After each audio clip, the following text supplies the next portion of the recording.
प्रभु राम देव भगवान अल्लाह खुदा ईश आदि नाम एक ही शक्ति के हैं। वो कैसा है, कहां है, कैसे मिलता है, किसने देखा है? ये प्रश्नवाचक चिन्ह पूर्ण रूप से हटाने के लिए अवश्य सुनिए जगत गुरु तत्वदर्शी संत रामपाल जी महाराज के अमृत वचन, सर्व पवित्र धर्मों के पवित्र शास्त्रों के आधार पर। में दूसरी जाति वालों को, विशेषकर छोटी जाति वालों को उसके आसपास भी नहीं जाने दिया जाता था।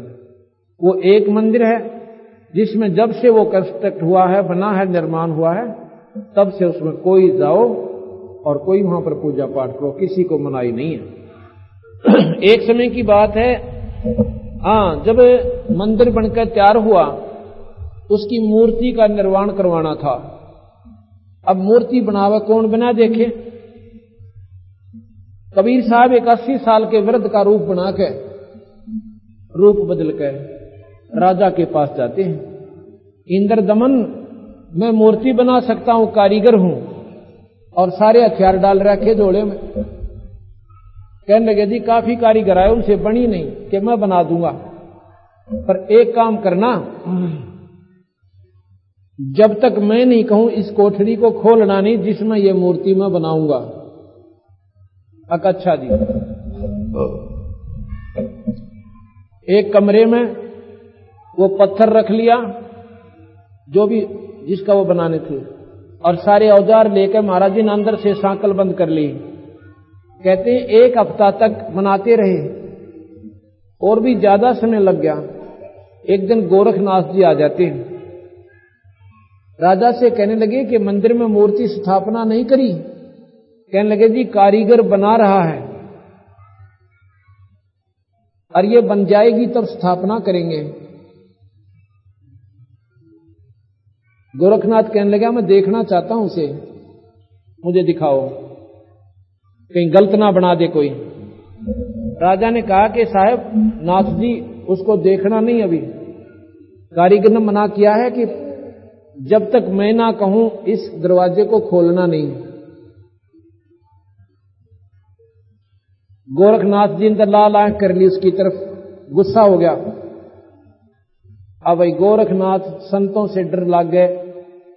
राजा ने सोचा यू खाम का कोई शराब दे देगा और मेरी और बिरानमैटी होगी। कहने लगी महाराज जी आप जानो, आपका काम जाने, और ये दरवाजा खुलवा लो। मैं तो देखो जी कह नहीं सकता इनको।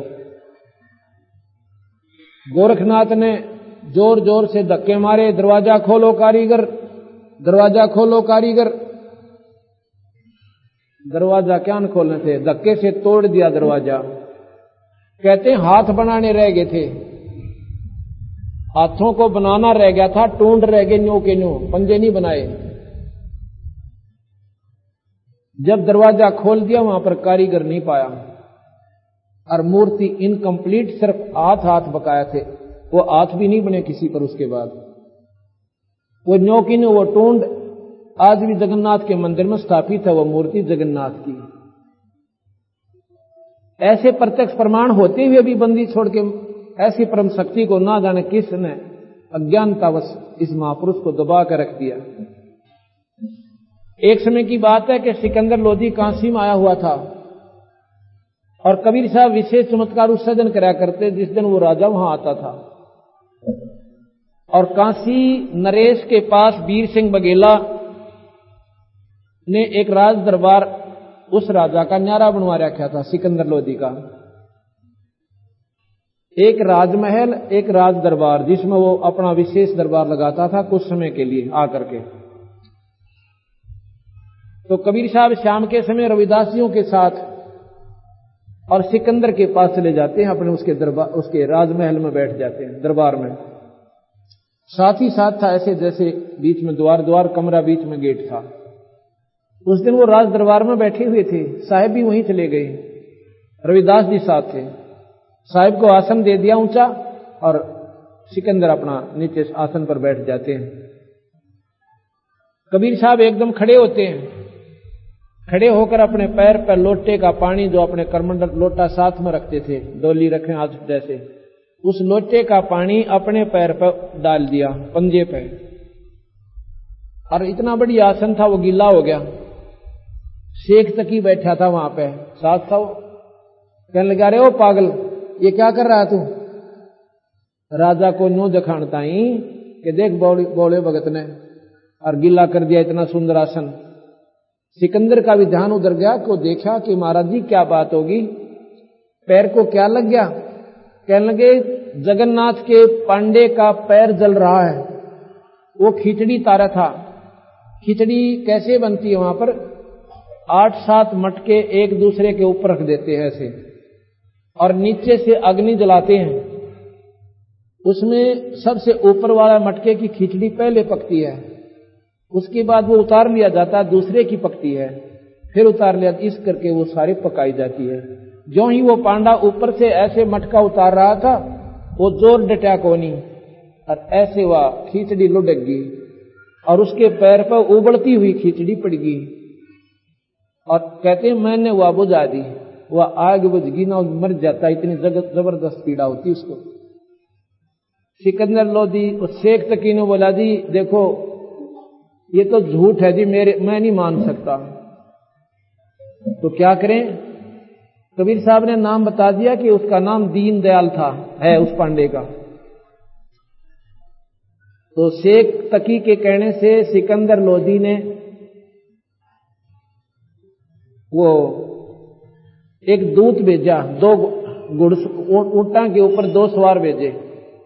ऊंटों के साधन ज्यादा चलते थे।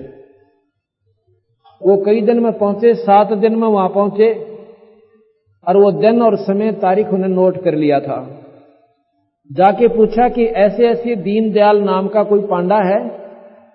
वो कहने लगे, जी है, हमें मिलाओ, हम राजा सिकंदर के दूत हैं, उनसे हमने जरूरी सूचना लेनी है।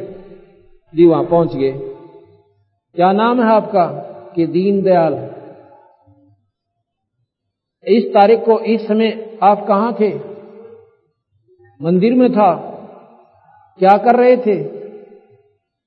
कि कोई तो सेवा कर ही रहा हूंगा, कि तेरे पैर पे कोई ऐसे मटका गिरा था, जलती हुई खिचड़ी का गिरा था, तो किसने तेरी जलन को किसने बुझाया? कबीर साहब ने।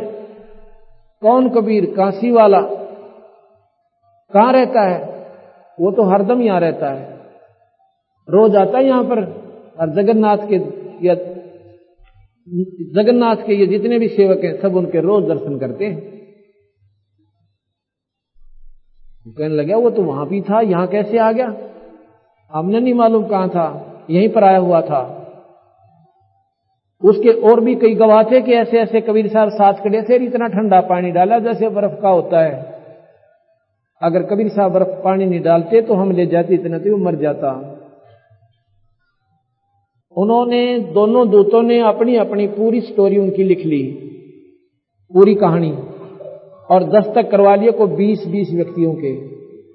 वापस आके और सिकंदर लोदी को दिखा दिया, महाराज जी ज्यों की ज्यों सत्य है।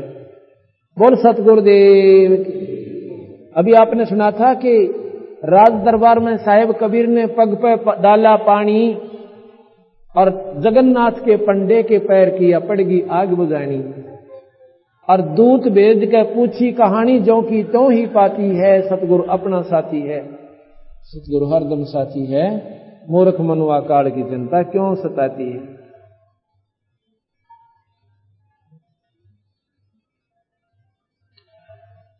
एक बार क्या हुआ, अब शेख तकी की और ज्यादा जलन बढ़ती ही चली गई। एक दिन कबीर साहब सिकंदर लोदी से कहने लगे, महाराज जी सारे के सारे मुसलमानों को इकट्ठे कर ले जावे। कहने लगे, हम इसकी परीक्षा लेंगे जी, और जब हम इनको मानेंगे।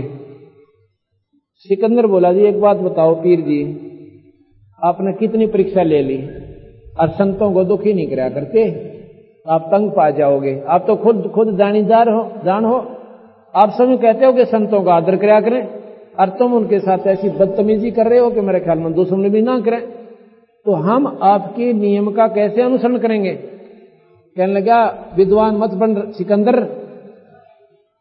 तुझे मालूम है ना मेरे साथ सारे मुसलमान हैं। अब राज का ऐसा बूंदा चुस्का उसे, वो बेचारा ढीला पड़ जावे। अब देख लो महाराज जी थारी मौज। सिकंदर लोधी जाके कहने लगा, साहब ये शेख तकी मुझे जीने नहीं दे रहा, यदि आपकी क्या राय है? क्या कहता है शेख तकी? ये नो कह है जी कि मैं इनकी परीक्षा लूंगा। कबीर साहब ने बोले, भाई ले लेने दे, मुझे मारेगा कोई बात नहीं, इसके हाथ से मेरी लिख रखी है तो भाई और काम करूंगा फिर मैं, तुम चिंता ना कर। सिकंदर तू घबराओ मत ना, इसको छुट्टी दे दे, अब जितनी परीक्षा तू ले सकता शेख तकी ले ले। तो राजा ने आके कह दिया कि पीर जी आपकी मौज, कर लो जो तुमने करना है। एक सरसों के तेल की कढ़ाई में और सरसों का तेल भर दिया और नीचे इतने मोटे मोटे लकड़ लाकर इतना गजब उबाल दिया, ऐसे उबले वो। और सारे देखें, मुसलमान भी, राज दरबार के व्यक्ति भी। तो शेख तकी कहने लगा, इस कबीर जुल्हाए को उठाकर इसमें कढ़ाई में डाल दो। कबीर साहब कहने लगे, या कष्ट भी क्यों करो, ये तो मैं आप पर बैठ जाऊंगा, इतना कष्ट ना करो। कबीर साहब जाकर के उस कढ़ाई में प्रवेश कर गए और ऐसे बैठ गए जैसे जल में बैठे हों, और उनको जलन थोड़ी सी भी कोना, अपना स्वाभाविक बैठे। शेख तकी कहने लगा कि राजन, इसने मंत्र से तेल की तासीर को ठंडा कर दिया। अब सिकंदर बोला कि कुछ तो करे बेचारा, कुछ तो करन दो इन्हें, तू कर दे। इसने शेख तकी इस ठंडी तासीर को कि नहीं जी, ये तो होता है किसी किसी के पास जंतर मंतर, ये तेल गर्म नहीं है इसलिए इसको गर्म नहीं लग रहा। सिकंदर ने सोची कि सच्चे ये ठंडा हो गया हो, ऐसे उंगली देने के लिए टेस्ट करने की खातिर और कढ़ाई में उंगली देनी चाहिए। कबीर साहब कहने लगे, उंगली मत देना, ढूंढी नहीं पाओगी। कदे न सोचे बेवकूफ के कहने तर इसमें अंगली कटुआ बैठे, पर ना मानना जी, उन्हें सोचा महाराज ये ना जड़ते तो मेरे की फर्क पड़े एक उंगली में, जितनी उंगली में पट गई थी इतनी गई, इतनी उंगली तेल में पहुंची थी, कट कर दूर होगी और बेहोश होकर गिर गया सिकंदर लोधी। जब कबीर साहब बाहर आए, यो बेवकूफ राजा और मरुआ होगा, तो महाराज के मैं सरोना नहीं, क्योंकि अविनाशी थे वो। तो उठ कर राजा को होश में जाए कबीर साहब, उठो राजा। उंगली के दर्द का मारा फिर बेहोश हो गया। कबीर साहब ने पकड़ के वह उंगली ये पूरी कर दी। अगले भाई क्यों दुख पा रहा है, ना दर्द रहा ना कटी हुई उंगली रही। बोल सतगुरुदेव कबीर साहेब। ये तो 550 वर्ष पुराना इतिहास है, कोई न सोचे 5000 पुरानी कोई कथा से। आज भी प्रमाण सत्य है वहां पे, आज भी प्रमाणित स्थान ज्यों के तो विद्यमान है। उसके बाद शेख तकी को और दुनिया आग लागी कि यूं तो भाई पूरी प्रभुता जमा गया राजा के ऊपर है और जनता में भी असर होने लग गया इसका। तो न्यो बोला जी सभी मुसलमान फिर इकट्ठे करें। क्यों? यह जलन जो ईर्ष्या हो है यह बहुत खतरनाक होती है, इतनी बुरी होश है कि ना जाने इंसान पर के करवा बैठे। तो शेख तकी ने कहा कि राजा एक परीक्षा और लेने दे मन इसकी। कबीर शेख तकी ने बोला जी, सिकंदर लोधी कहने लगे, देखो पीर जी मैं तो कहूं नहीं ऐसे महापुरुष को इतना तंग करने की, और मैं जाता हूं उनके पास प्रार्थना करता हूं। कहने लगे महाराज जी वो शेख तकी मुझे जीने नहीं दे रहा, या तो मैंने राज त्यागना पड़ेगा मालिक। कबीर साहब कहने लगे ना भाई तने कुछ भी नहीं छोड़ना पड़े, उसकी मैंने कह दिया वो जो चाहे सो कर ले। तो कहने लगे क्या परीक्षा लेना चाहते हो पीर जी? कि हम अपने हिसाब की परीक्षा लेंगे, कब बताते को ना क्या करेंगे। कबीर साहब उनके साथ हो लिया। देख जुल्मी जीव सिर्फ नो इस उद्देश्य से कि ये ना हिंदू ना मुसलमान, इसका कोई सपोर्टर कोई ना है। अरे इसने क्यों करे तोड़ो, क्यों करे इसको दुखी करो, गरीब आदमी है। लेकर बंदी छोड़ को पकड़ कर बाजू से और एक जेरे कुएं में डाल दिया। बहुत गहरे पानी होते थे पहले, 100 हाथ पे यानी 150 फुट पे। और वो जेरा ऐसा होता है कि वो खराब पानी होकर के नीचे उसकी था एक कोना, उसमें ठाके पटक दिया बंदी छोड़ को। ऊपर ते छड़े यानी ये कांटेदार झाड़ी, ईंट, छोटी ईंट, माटी, गोबर, गारा वो फुल कर दिया ऊपर तक। और शेख तकीनों का इब के देखो तना इब निकली है बाहर। शेख तकी ना धो के और ओढ़ तुर्रा बांध के ऊपर साफेगा और दरबार में जालू करके कहने लगा। सिकंदर लोधी से कहता, राजन आज उसका टंटा मेट दिया। किसका मेट दिया? कबीर साहिब का। कहने लगे महाराज जी तो ये बैठे कमरे में अंदर जाकर देखे तो उसके दो फर जो है ना सारी काया अलग या कौन कहानी बन गई। अपने हाथ हजारों आदमी आगा के उसके अंदर डाल कर आए। कबीर साहब कहने लगे ये बैठे साहब तो ये तो जब आ गए तो 2 मिनट बाद से मैंने सोचा ये फिर पेंडिंग उड़ाई रहेगी होगी थारी। मैं तो ये सोच में रहा था कि आगे फेर करते होगे, कभी आज छोड़ गए होगे इनको। अब भाई उसका तो बड़ा जुल्म होया कि तो है क्यों कर मरे। अरे यूं मरे बिना तेरा राजपुर दरबार में 5% नहीं, बात बिगड़ गई।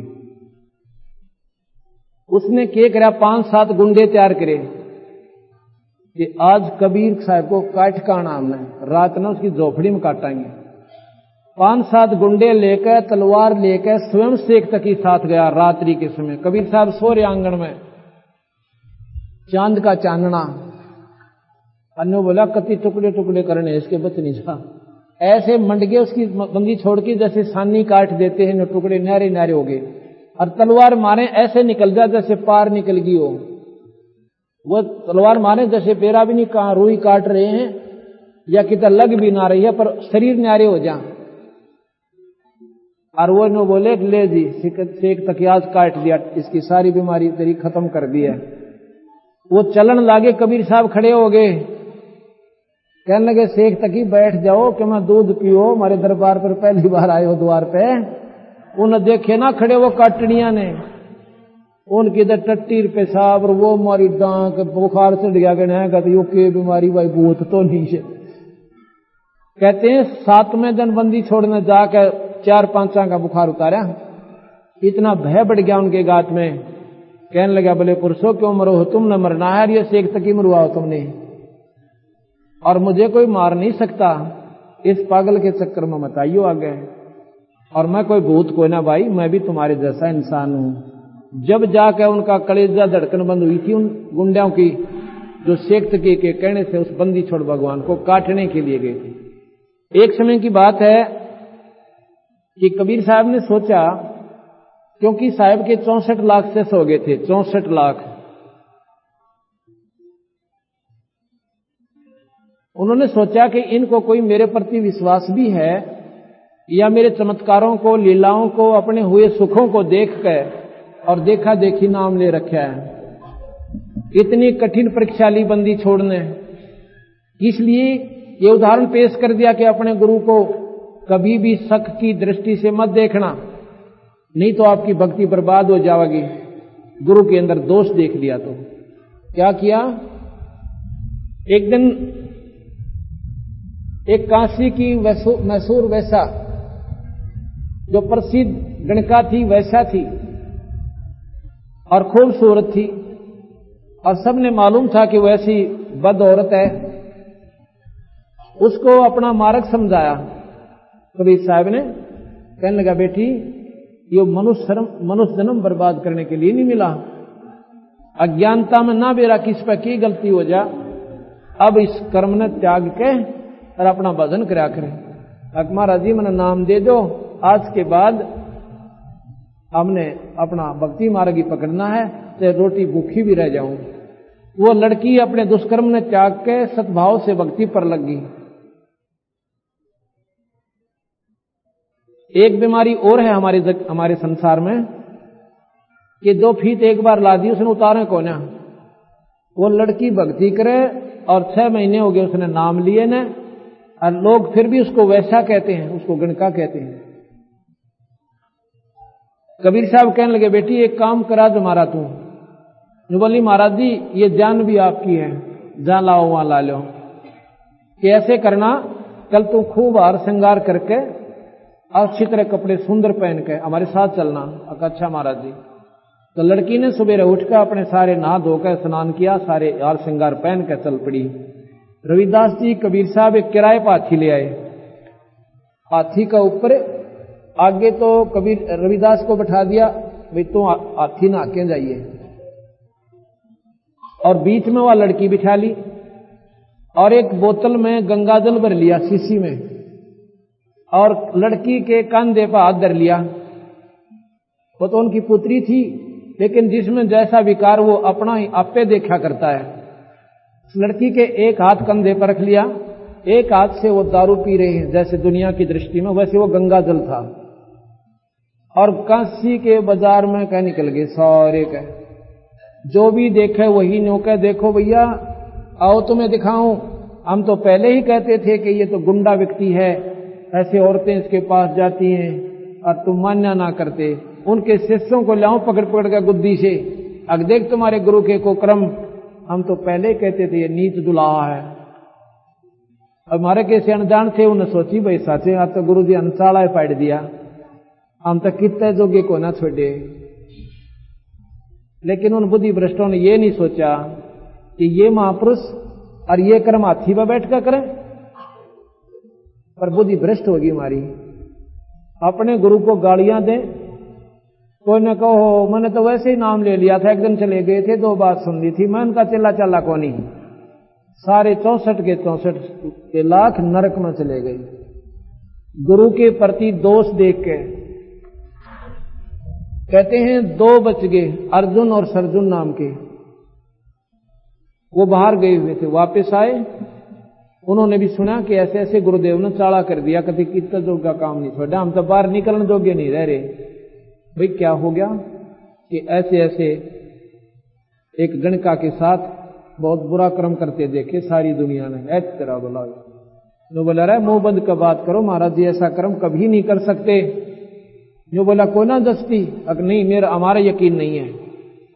कहने लगे वो दूसरे के जाके देख ले, आज भी उसके आंगन में बैठे हैं दोनों, वो कबीर साहब उस वैश्या के घर में। उन्होंने नो मालूम था कि वो बिल्कुल गंदी औरत है, अर्जुन सर्जुन को भी, लेकिन नो नहीं मालूम था, उन्हें नाम ले लिया। वो कई दिन में, साल भर में बाहर से आए थे। उन्हें जाकर देखा महाराज जी आंगन में बैठे हैं, लड़की उनके पैर दबा रही है, वो खाट पर बैठे।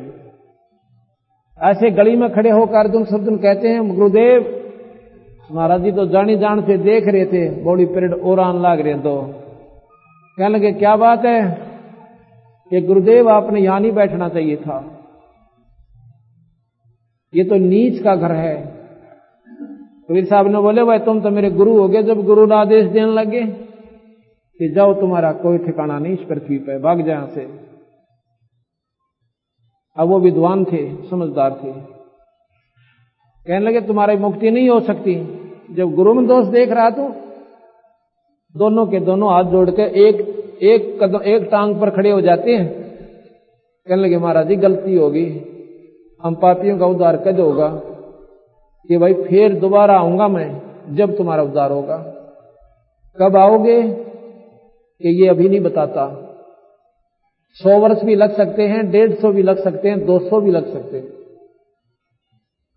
तो महाराज जी हम इतने दिन क्यों कर रहेंगे कि मेरी कृपा से तुम इसी शरीर में रहोगे। तो गरीबदास के रूप में कबीर साहब फिर दोबारा आए छुडानी में। तो अर्जुन सर्जुन को जब नाम देकर उन्होंने दूसरे तब पार किया। वो 200 वर्ष के महापुरुष हो चुके थे, उनकी आयु हो रही थी, और गरीबदास जी ने छोटे से थे जब उनको नाम दे करके पार किया था। रविदास कबीर हाथी चढ़ चाले, संग लेली गणका माई। और गंगोदक, गंगोदक कहते हैं गंगा जल को, गंगोदक शीशी में भरकर मजरा जो पीवे भाई, मजरा कहते हैं शराब को। और 64 लाख ने भक्ति बहाई खत्म कर दी, मूर्ख को नहीं प्रतीत आती है, सतगुरु अपना साथी है हरदम साथी। इस बात को देखकर सारी काशी में चर्चा होगी। शेख सिकंदर लोधी वहां गया हुआ था उस समय, तो सारे गांव उसके वहां के लोग इकट्ठे होकर राजा के पास पहुंचे। कहने लगे महाराज जी, महाराज तो जीना आराम कर दिया उस कबीर ने। क्या कर दिया? ऐसा जुल्म किया है उसने कि धरती पास तक किसी ने नहीं किया हो। हम तो अपनी बहन बेटियों को साथ लेकर बाहर निकलन जोगे नहीं छोड़े, ऐसा जुल्म कर दिया। वो सारी कथा बता दी कि ऐसे ऐसे लड़की को, एक वैश्या को साथ लेकर दारू पीता हुआ और उसके साथ ऐसे बात भर के और सारे बाजार में बुरे कर्म, बुरी रागनी गाता हुआ जा रहा था। अब जब 1000 आदमी जाकर के राजा के पांखी तो होगे, न्यू बोला भाई ऐसे करो भाई, क्या करना है कि उसने खत्म कर दो, ऐसी मौत मारो कि दुनिया देखे। शेख तकी ने भाई मौका मिल गया, कहते खूनी हाथी आगे डालना इसने। अब बांध लाए जी, बंदी छोड़ को पकड़ जाए, बांध के पैर हाथ जोड़ के मैदान में डाल दिया और देखने वाले दूर दूर खड़े हो गए। सिकंदर लोधी ऊपर बरंडा बनवा लेता था, बनवा रखा था वहां पर, जहां पर यातना दिया करते थे, वहां पर बैठा है ऊपर। एक खूनी हाथी को दारू पिला के पीलवान ऊपर बैठा है और कबीर साहब को मरवाने के लिए खूनी हाथी से कि नोच नोच कर गोडे मार मार कर पाड़ गए, इसको ऐसे ढंग से मारो कि और दुनिया ऐसा जुल्म ना कर दे, डराने के लिए। हाथी ने जब लेकर के पीलवान आगे को चला है, कबीर साहब ने शेर का रूप दिखा दिया उस हाथी ताई। हाथी ने मारी चिंगाड़ और लीद करे और भाग्या जा उल्टा। अब पीलवान डर गया कि राजा तने मारेगा, जब इतने दिन में हाथी तेरे को दे रखा था और तूने इसको इतना भी कंट्रोल नहीं हुआ। अब उसने बाले ठोक दिए, उसके अंकुश मारे जोर जोर के, हाथी फिर वापस हो लिया। इतनी दूर आ गया, महाराज ने फिर रूप दिखा दिया बब्बर शेर का। हाथी फिर पीलवान की तरह, हाथी की तरह, वो भाग गया, वो भाग गया। अब राजा ने सोचा ना, उसने साहब ने सोचा कि राजा भी इसको पीड़ा देगा, पीलवान को भी बेचारे ने दुखी करेगा, और इस जीव ने फेर लाऊंगे हाथी ने मेरी खातिर। बंदी छोड़ खड़े हो जाते हैं। इतना ऊंचा स्वरूप दिखा उस बादशाह ने कि मानो काल दिखाई दिया हो। वहीं से ऐसे घबराता हुआ, जैसे कांपता हुआ सिकंदर लोधी और मैदान में आ जाता है, साहिब के चरणों में पड़ जाता है, हाथ जोड़ ले, मुझे माफ कर दो परवरदिगार, मेरे से गलती होगी, मैं नीच आत्मा हूं जी, मेरे को तो ये लोगों ने आकर बता दिया था, मैंने इसलिए आदेश दे दिया था, माफ कर दिया। कबीर साहब आगे करने, शेख तकी ने फिर सुस्कार दिया लोगों को कि राजा ने तो भाई ये तो इसकी मेहर करा है, ऐसे बात नहीं बनेगी, इसको खत्म करेंगे। तो लोग फिर इकट्ठे होकर गए जी, नो नहीं बात बने, हम ऐसे नहीं माने, इसको खत्म करेंगे। बोला भाई कर लो खत्म, कैसे करोगे? तो उसको पकड़ के कबीर साहब को और किश्ती में बैठाकर गंगा के बीच में जा छोड़ा, पकड़ के वहां नो डाल दिया। कबीर साहब उस जल के ऊपर ऐसे बैठे जैसे थल पर बैठा करें, एन ठाठ से ऊपर बैठे, और दुनिया देखे डूबा को नहीं, इतनी गजब की लहर कि उसको खत्म कर दे, 1 मिनट में भी ना पावे। और बंदी छोड़ उस लहर के ऊपर ऐसे बैठे, ऐसे हो रहे हैं बैठे बैठे, और पानी नीचे से जा रहा है। अब नहीं बसाई तो कहते हैं फिर ले आए उल्टे पकड़ के, उनके गले में रस्से बांध कर पत्थर बांध दिए, हथकड़ी जड़ दी और पाया में बेड़ी, और इतने भारा भारा पत्थर बांध कर नो लुढ़का दिए। महाराज जी नो के नो बैठे, वो पत्थर बेड़ी जड़के और पानी में चली गई, और साहब ऊपर नो के नो बैठे। अब क्या किया, डले मारन लग गए, पत्थर से भारा भारा मारे, एक भी नजदीक नहीं जा, कोई इधर गिरे कोई इधर गिरे, कोई वहीं गिर जावे, को परले पार चला जाओ, परले दूसरी दूर जा पड़े। फिर सैनिकों को आदेश दिवा दिया शेख तकी ने कि गोलियां मारो, फिर गोली मारने लग गए। एक भी गोली बंदी छोड़ की तरफ नहीं जावे, ऐसे फिर जावे। बंदूक की गोली कद ऐसे होती है, वो ऐसे निशाना लें, गोली ऐसे जा रही है, ऐसे जा रही है। आखिर में तो गरीबदास जी ने कहा कि तोप मंगवा ली। 8 पैर तक तोप के गोले उस बंदी छोड़ के ऊपर छोड़े उन नीच आत्माओं ने। जब साहब ने सोचा ये मूर्ख अनाड़ी लोग ऐसे नहीं मानेंगे, जल में डूब गए, दिखाई कौन दिए, आगे चाल ले जाएंगे बेकूफी अटक कोई ना देते। जल में चले गए, सबने सोचा कि अब ये मर गया और इसके ऊपर ही रेता फिर जाएगा, खत्म हुआ। सब खुशी मनाते हुए आ जाते हैं और जाके बताएंगे रविदास को। वो बहुत गणे गुण गाया करता, ये अविनाशी है, ये भगवान है। जब वो नजदीक पहुंचे तो कबीर साहब वहां बैठकर रविदास के पास शब्द गा रहे हैं और उन्हें जानते सुना कि ये शब्द तो कबीर साहब की आवाज है। अंदर जाके देखा रविदास अकेले बैठे हैं। तो वो सभी शेख तकीर सब कहने लगे ये आवाज कहां से आ रही थी दूसरे व्यक्ति की, ये कौन था? अब कबीर साहब थे, कहां हैं? कि अभी तो गए हैं, आपने मिले को ना? अगर नहीं, हमें तो दिखाई नहीं दिए। उन्होंने सोची यार हम उड़ा हमारे सामने वहां डूब गया, दुनिया देखे यहां कैसे आ गया, आवाज नहीं की। फिर वापस गए, आगे देखा कि डूब गया कि नहीं। कबीर साहब फिर ऊपर आ जाते हैं, जो कि नहीं वहां पर खड़े हैं, उसके ऊपर दिखाई नहीं दिए उनको। पहले दिखाई नहीं दिए, फिर ऊपर फिर प्रकट हो जाते हैं। तो आखिर में आर थक के वो अपने घर चला जाते हैं, बंदी छोड़ वहां से अंतर्जान हो जाते हैं, अपने स्थान पर आ जाते हैं। एक समय क्या हुआ, अब शेख तकी ने आखिरी झटका दिया कबीर साहब को। ऐसे ऐसे 52 चमत्कार हैं। उनके सोचा कि काशी के सभी हिंदू और मुसलमान, वहां के पांडे जो मौलवी काजी पंडित सारे इकट्ठे कर लिए और उसको कह गया कि तुम एक ऐसा झटका दो इसको कि ये काशी छोड़कर चला जा।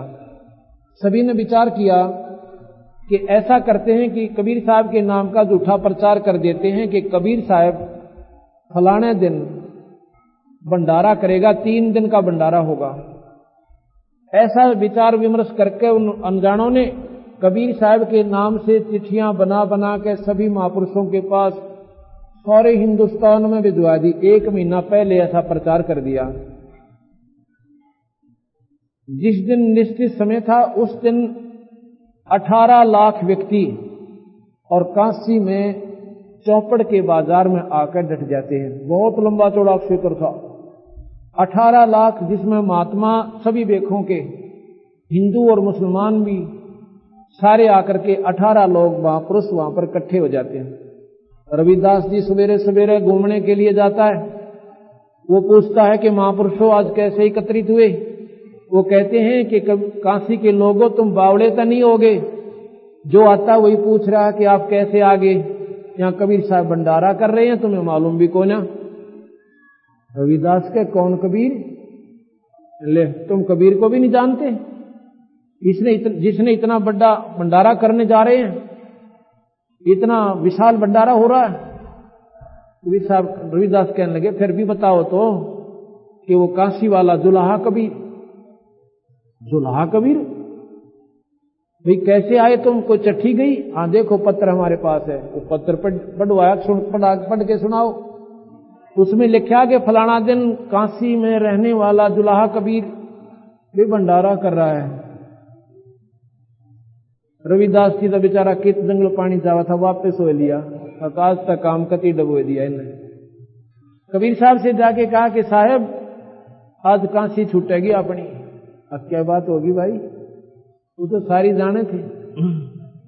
कहने लगे 18 लाख आदमी जहां तक देखे महापुरुष और भंडारा कहते हैं कबीर साहब कर रहा है। झूठी पर्चा चिट्ठी लिख रखी है और दुनिया आगे महाराज जी के ऊपर बात बनेगी। कहने लगे आप यहां मेरे पास बैठ जाओ और कुआड़ बंद कर लो अपने। हम कितना रोटी देंगे? हमारे पास अपना पेट ना भरता, अपने आप चले जाएंगे घूम फिर के। हमारे साथ भाई बदतमीजी घनी कर दी इन लोगों ने, ये नहीं चाहते कि हम काशी में रहें, और भाई काशी भी छोड़ देंगे, कोई बात ना, बैठ जाते। बैठ के आकार रूप में रविदास को दिखा रहे हैं, निराकार रूप में अपना दूसरी स्वरूप में बंदी छोड़ सतलोक पहुंचे। वहां पहुंचे तो वहां कहा कि ऐसे ऐसे 9 लाख बैलों के ऊपर और सामान बना बना भेजो। तो वहां कहते हैं महाराज असंख्यों तैयार खड़ी हैं पहले ही, और जितने बैल ले जाने हो ले जाओ। वो संत वहां की हंस आत्मा बैल बनी, उनके ऊपर पके पकाए खीर के माट, पूरी, हलवे, 100 प्रकार की बर्फी, जलेबी, लाडू, 9 लाख बैलों की गून पर, जैसे गधे का बोरा होता है ऐसे बैलों के ऊपर गून रखा करते। वो पवित्रता का प्रतीक होता था। और केशव नाम का बंजारा बनके वही परमात्मा कबीर साहब और उन बैलों को 9 लाख बैलों के ऊपर सामान लेकर चौपड़ के बाजार में काशी में तंबू लगा दिए, और सभी तंबुओं में ढेर के ढेर लगा दिए। इनके पूरियां की पाड़ पड़ी। 9 लाख आदमियों का खाना थोड़ा ही होता है, जो इतना ढेर का ढेर, कितने माट दरिया तक खीर के नरे रखे हैं, कहीं पर हलवे के, और भंडारा शुरू हो जाता है। उधर से सिकंदर लोधी को भी आमंत्रित कर रखा उस चिट्ठी में। सिकंदर लोधी शेख तकी दोनों आगे, और शेख तकी चावे था आज पोल पाटेगी से आकी मेला देखा कि कबीर साहब कहाँ हैं, और मेले में जय जयकार हो रही। खावा बंदी छोड़ के गुण गाओ भाई, कभी आज कैसा भंडारा हमने नहीं खाया, इतना स्वादिष्ट भोजन, और जो मांगे वही प्राप्त हो, वैष्णव भोजन जो चाहो मिल रहा है। सारे मेले में क्या सिकंदर लोधी कबीर साहब को ढूंढ रहा, कबीर साहब नहीं है। पता चला कि साहब तो अपने घर पर बैठे हैं। कबीर साहब के पास सिकंदर लोधी अकेला आता, शेख तकी को वहीं छोड़ दिया है, इधर बागुड़ और दुखी करेगा मुझे। उस मेले में छोड़ा है उनको कि आप यहां बैठो, मैं जाता हूं। कबीर सिकंदर लोधी, साथ में उनका पीलवान, 5-4 सैनिक, हाथी पर बैठकर सिकंदर लोधी कबीर साहब की झोपड़ी के आगे पहुंच गया। जाकर के कहने लगा, महाराज जी दरवाजा खोलो। कबीर साहब बोले, भाई कौन है? कि सिकंदर लोधी दिल्ली से आया हूं, ये महाराज जी दर्शन दो। कहने लगे, राजन हम तो आज रहेंगे यहाँ पे, रात को निकल जाएंगे यहाँ से। ऐसे ऐसे हमारे साथ बहुत जुल्म कर लिए इन लोगों ने, अब हमारे बस का नहीं इनके जुल्मों को सहन करना। 2 रोटी का मेरे पास साधन नहीं, और बच्चों का पालन पोषण भी मैं तानी बनकर कर रहा हूं, और आज मेरे साथ में इन्होंने साथ जुल्म कर दिया। कहते हैं 18 लाख व्यक्ति, अर्नियों कहते हैं झूठा प्रचार कर दिया, कबीर साहब भंडारा देगा। मैं कहां से दूं महाराज जी, आप ही बताओ। सिकंदर लोधी कहने लगा, परवरदिगार ये किसी और न बहकाना आप, जिसने आपकी लीला ना देखी हो। ये हो गया मैं सिकंदर शेख तकी तो डरता ना बोलता, क्यों उसने डर लागे कदे तेरे राज ने ना खो दे। पर बंदी छोड़ मेरे हृदय में जगह आपके प्रति जो की तो है, एक बार दर्शन दे दो महाराज जी, दर्शन दो। रविदास से कहा, दरवाजा खोल दे भाई। आके सिकंदर लोधी चरणा में पड़कर रोने लग गया। बंदी छोड़, एक बार चल करते देखो आपने के रंग ला रखा वहां पे। कबीर साहब कहने लगे जी, कबीर साहब से वो कहा सिकंदर ने, एक बार महाराज जी मेरे साथ चलो मेले में। जब कबीर साहब खड़े हुए ना चलन की खातर, आकाश से फूल बरसन लागे, बंदी छोड़ के ऊपर। बोल सतगुरुदेव की। अपने आप ढेर लाग गया वहां पर फूलों का। सिकंदर लोधी ने कबीर साहब को हाथी पर बैठाया अपने चैंडोल में, और अपने हाथ चौर करने लगे उनके ऊपर। पहले रविदास करने लगा, फिर रविदास से ले लिया, मन दे दो महाराज जी, आप तो रोज सेवा करते हो परवरदिगार की। और स्वयं उसका शेख तकी उस परमात्मा की चौर करता हुआ और मेले में पहुंचे। वहां पर केशव से पूछ रही है वह दुनिया कि आप कबीर साहब के क्या लगते हो। वो कहता, मैं उनका दोस्त हूं, पगड़ी बदल। मेरे पास चिट्ठी गई थी कि एक छोटा सा भंडारा है और कुछ सामान लेते आइएगा। ओए होए होए, वो तो बोलो इतने बड़े भंडारे को अर्नियों कहें छोटा सा भंडारा है, कुछ सामान लेते आइएगा। मैं तो उसका दास हूं भाई, ऐसे ऐसे लाख भंडारे करेगा तो भी दूर नहीं उससे। तो शेख वहां आगे बंदी छोड़, और मेले में घूम रहे हैं, देख रहे हैं। आखिर में केशव की तरफ से एक संदेशा आया कि साहब आप मेरे तंबू में आइए। कबीर साहब उतर के साथ में शेख तकी और सिकंदर लोधी और तंबू में चले जाते हैं। वहां पर 8 पैर तक केशव प्रश्न करता कबीर साहब से डबल रोल में कि महाराज जी क्यों आए से गंदे स्थान पर है, एक पल का एक सुख का सांस आपको ये लेने नहीं देते दुनिया। कहने लगा केशव तू नहीं जानता मेरे दुख ने, ये सारी मेरी आत्मा है। आप केशव ने कहा कि आप इनको खत्म क्यों नहीं कर देते, शेख तकी जैसे दलील को आपको इतना तंग कर रहा है कि किसको खत्म कर दूं, ये तो अनाड़ी है, ये है तो मेरा ही बच्चा, क्योंकि सब आत्मा मेरी है, सतलोक से आई हुई है, इनको मारूं तो मारूं किसको। इस करके पंथी छोड़ने इतना दया भाव दिखा दुनिया की चौन तोड़ी। 8 पैर तक सत्संग हुआ वहां पर, इसी सतलोक के बारे में जानकारी वहां बंदी छोड़ने दी। बोल सतगुरुदेव।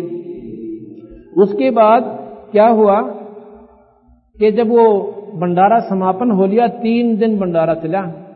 एक दिन में 3 जून होती है, सुबह नाश्ता, दोपहर में खाना, शाम में फेर, और 3 दिन तक, और 18 लाख व्यक्तियों का। ओए होए, गरीबदास जी कहते हैं खुला भंडारा गैब का बिन चिट्ठी बिन नाम, और गरीबदास मुक्ता चले धन केशव बलिजाम।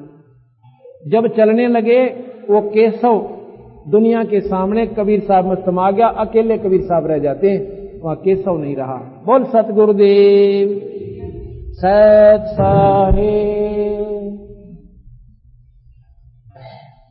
मुक्ति का मार्ग जोर है, कोई देखो सत्संग करे।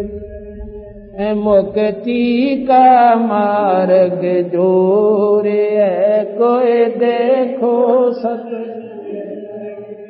कोई देखो सत्संग करके, कोई देखो सत्संग के।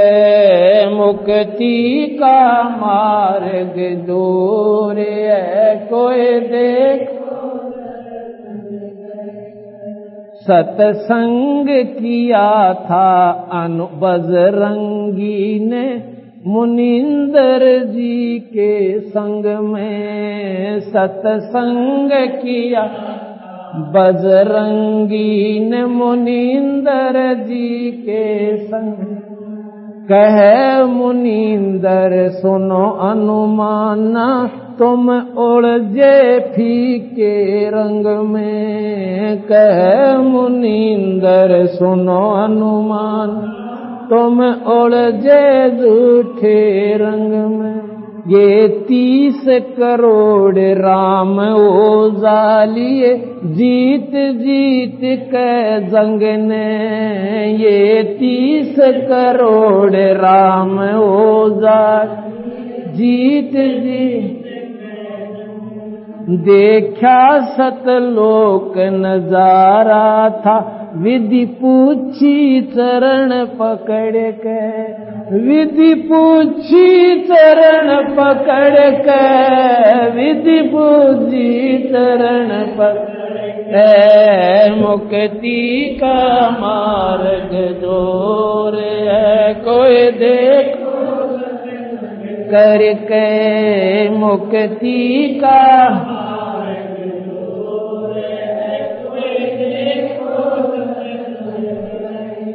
सत्संग किया था जोग जीत के सत्संग में। एक दिन आ गए कागभूषणा, जोग जीत के सत्संग में। एक दिन आ गए ऐसा सत्संग नहीं सुना मैं, फिर लिया 9 खंडा। ऐसा सत्संग नहीं सुना मैं, फिर उपदेश लिया जब सुमरण कीन्या, तब मिटा काल का डंडा। उपदेश लिया फिर सुमरण कीन, तब मिटा काल का डंडा। वो करे अधीनी बंदगी, सतगुरु चरणा के माँ पढ़ के, सतगुरु चरणा के माँ पढ़ के, सतगुरु चरणा के माँ पढ़ के, मुक्ति का मार्ग जोर,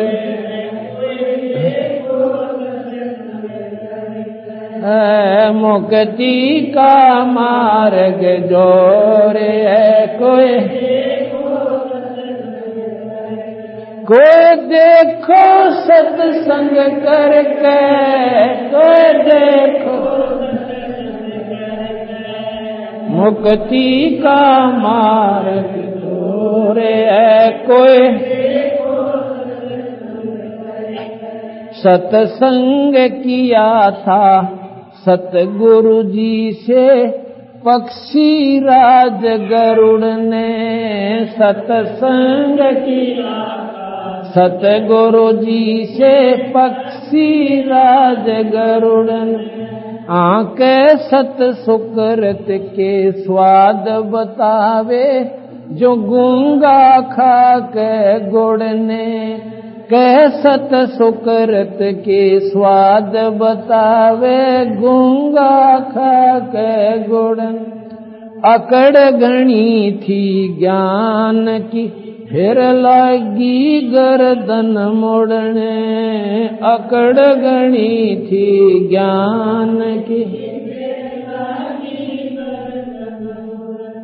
निर्गुण उपदेश लेवे सतगुरु से, तब सुरत अगम को सरक, तब सुरत अगम को सरक, तब सुरत शरक, मुक्ति का मार्ग जोर है। कोई मुक्ति का मार्ग जोर है। कोई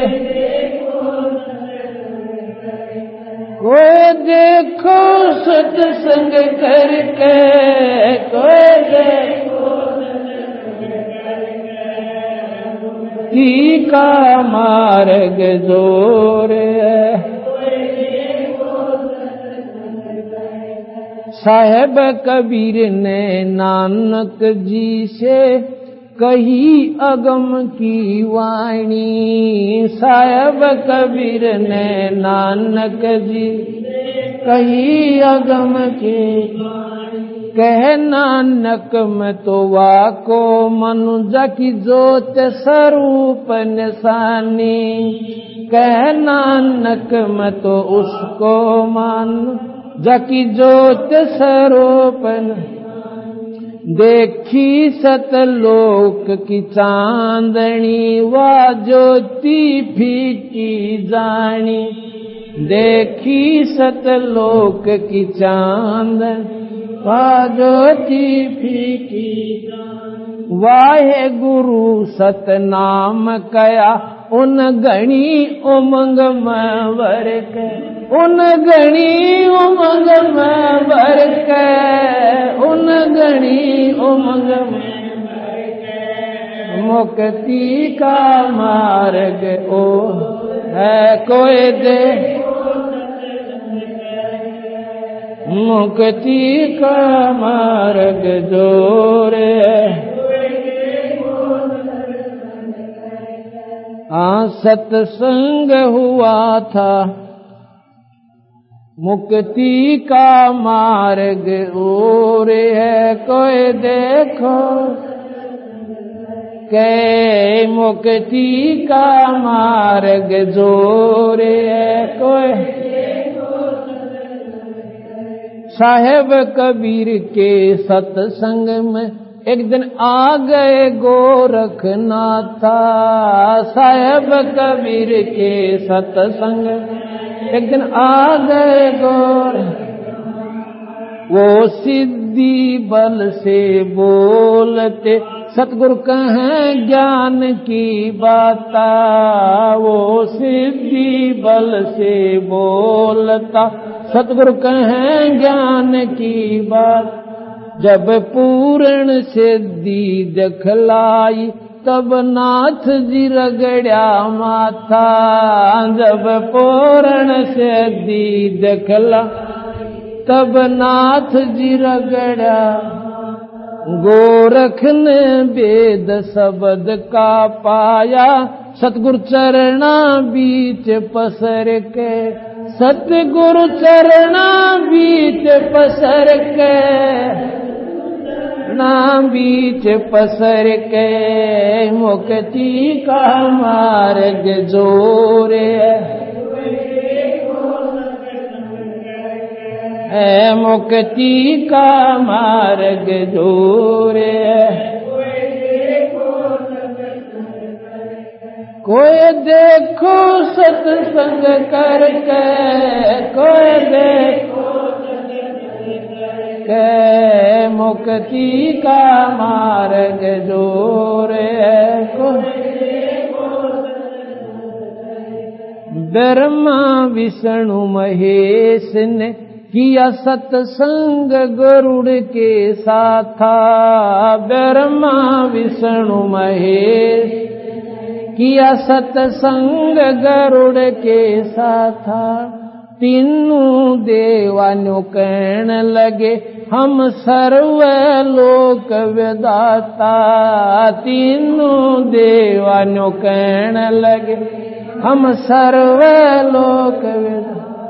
गरुड़ कहे ये बालक मर गया, इसे जवा दो दाता, गरुड़ कहे ये बालक मर गया, इसे जवा दो। नहीं जिया तब न्यो बोले, यो तो आठ परम ईश्वर के, ये तो आठ परम ईश्वर के, ये तो आठ परम ईश्वर के, मुक्ति का मार्ग जोर।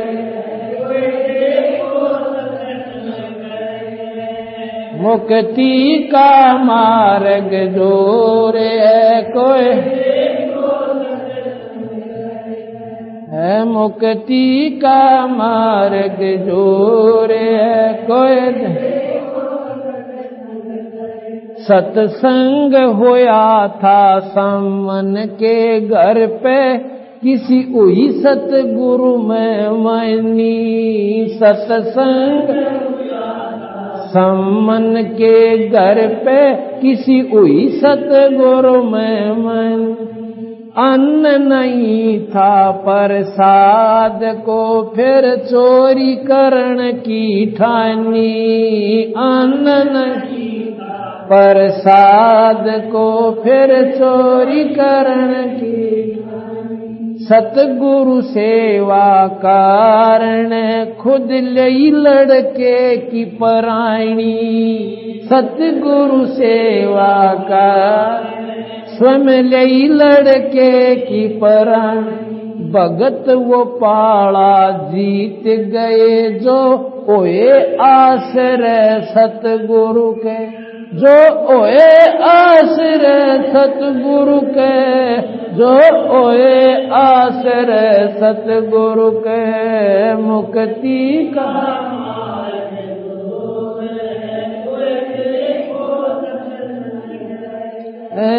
मुक्ति का मार्ग जोरे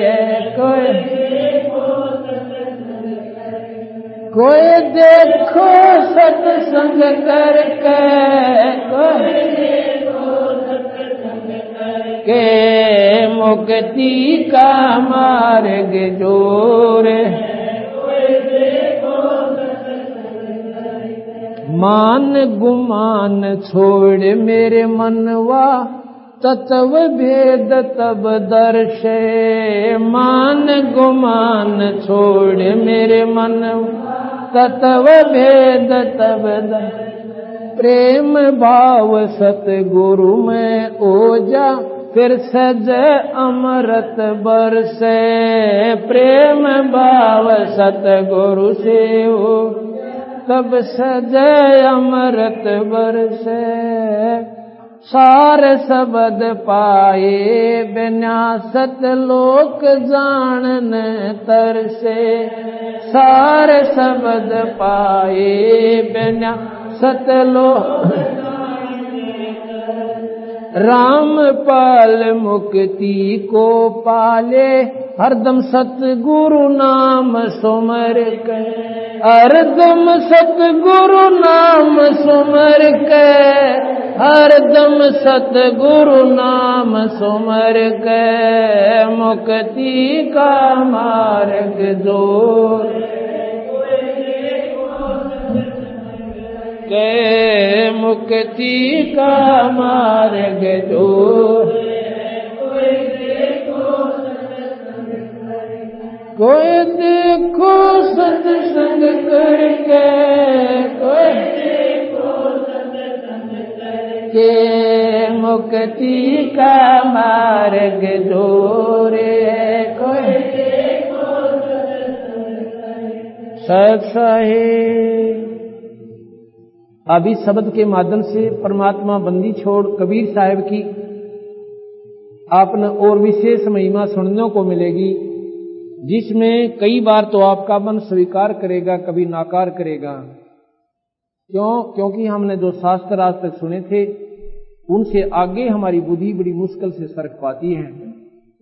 कोई भी जानकारी या ज्ञान होता है वो सुनने से ही हुआ करता है। कबीर साहब बंदी छोड़ चारों युगा में आए हैं। सतयुग में सतसुकृत नाम से, त्रेता में मुनिंदर नाम से। जब मुनिंदर नाम से आए थे तो श्रीलंका पर जब पुल बनाया था समुद्र पर, कबीर साहब की रजा से वो पत्थर हल्के हुए थे। रामायण में हम सुनते थे कि भगवान राम ने पत्थर स्वयं रखने चाहे थे, वह डूब गए थे, नहीं तरे। नल नील ने भी कोशिश करी, वो पत्थर नहीं तरे। फिर कहते हैं कि हनुमान ने राम का नाम लिख दिया था, जहां ते तिर गए। ये कोई बात हुई? हनुमान पहले वही नहीं था क्या? भगवान राम ने उसके हाथ जोड़ने की क्या आवश्यकता थी? अगर हनुमान जी के पास इतनी शक्ति थी तो समुद्र के आगे उन्हें प्रार्थना क्यों करनी पड़ी? ऐसा नहीं था। जिनको ज्ञान नहीं था उन्हें अपना घुमोड़ दिया, इधर उधर से घुमा फिरा कर उसको सेट कर लिया। कबीर साहब ने आके और मुनिंद्र उस निरंजन की दिए हुए वचन को पूरा करने के लिए और साहब की रामचंद्र जी की साहब ने स्वीकार की थी, मदद की थी। अब एक बार क्या होता है, जब सीता जी को रावण उठा ले गया और भगवान राम खूब तंग पा लिए, उन्होंने ये मालूम नहीं हुआ कि वो कहां गई हुई है।